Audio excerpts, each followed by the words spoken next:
Said Domingo to Akari, di pa sure? Chargers, madaming budget. Desisyon ni Said dapat irespeto. Bashing kay BDL, itigil. Good day ka-trending, this is Ron Michael, the voice artist of this channel. Ngunit bago natin yung pag-usapan, huwag mong kalimutan mag-subscribe and click the notification bell para updated ka sa latest Pilipinas Bollywood trends.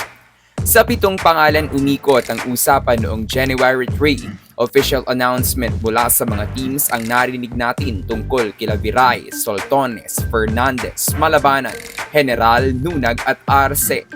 Sa sumunod na araw, January 4, umakyat sa 10 ang bilang ng mga pangalan ng mga manlalarong nagkalat sa iba't ibang social media platforms.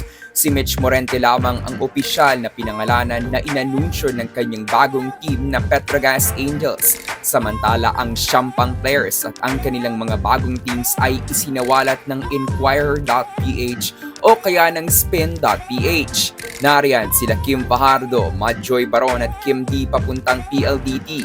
Bia General, Mars Alba at Mean Mendres to Choco Mucho at sila Bea De Leon at Denden Revilla to Creamline. Lahat ng yan ay pinag-usapan na natin sa ating mga previous videos. Nabanggit na din natin ang posibleng pag-alis ni Said Domingo sa Creamline. Ang hindi na lang natin naihayag ay ang posible niyang pagpunta sa Akari Power Chargers.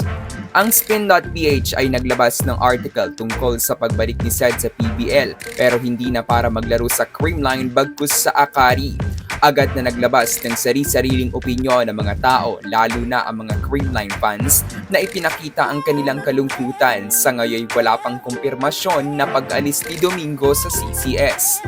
Pero kung babasahin nyo ng buo ang artikulo, nakasaad na Domingo is signing up with the Chargers at ang balitang ito ay lumabas matapos ang announcement ng Akari tungkol sa Gretchen Soltones joining their squad.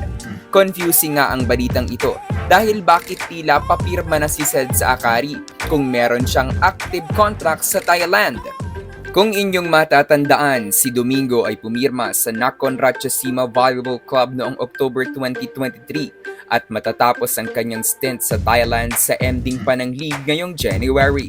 Bago siya pumirma sa Thailand ay humingi muna ng permiso sa Creamline at Rebesco Management kung papayagan siyang i-release ng team to be an import dahil mayroon pa siyang active na kontrata sa CCS hanggang December 2023. So it means na ngayon yung balitang Said is signing with Akari ay tila hindi pa totoo. Mas appropriate na sabihin natin na ang Akari ay interesado kay Said Domingo at kinukumbinsi pa lang nila si Saidi.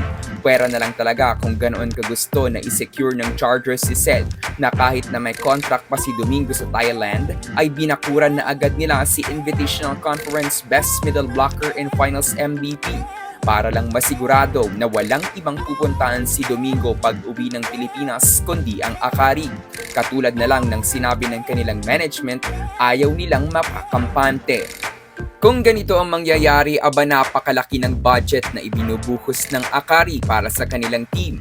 Kakapirma pa lang ni Soltones tapos isang Said Domingo agad ang target nila. At hindi dyan nagtatapos dahil wag nating kalimutan yung kulang kalahating milyon kada buwan na pasahod kay Fitness Peros. At for sure, malaki din ang sweldo nila Fifi Sharma at Justin Hazareno para i-forgo nila ang kanilang playing years sa Lasal. At ganito din marahil ang rason ng paglisan ni Dindin Santiago Manabat sa panig ng Cherry Tigo na matagal niyang naging tahanan. Nevertheless, kailangang irespeto ng lahat, lalo na ng Creamline Coal Smashers supporters, ang desisyon ni Domingo sa kanyang hindi pag-renew sa Creamline. Totoong wala ng rason pa para umalis sa Coal Smashers ang kahit sino nitong player, pero paniguradong may sapat na dahilan si Domingo at for sure hindi naging madali ang lahat para sa kanya. Paniguradong ginawa din ng Creamline management ang lahat, maging ng teammates ni Saidi sa Coal Smashers para kumbinsihin siyang magstay.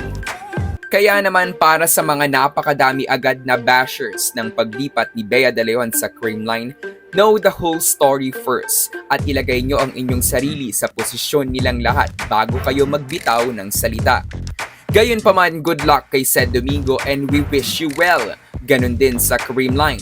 Napatunayan na nila na kaya nilang maging kampyon kahit na malalakas ang players pa ang umalis sa kanilang lineup. Malaki man ang kawalan ni Domingo sa team, We cannot deny na ang Cool Smashers pa din ang team to beat ngayong 2023 at ang may pinakamataas na chance to get the gold. Dagdag pa dyan ay mas magiging excited ang mga supporters ng CCS dahil sa natutunogang pagpunta ni Bea De Leon at Denden Revilla sa panig ng CCS.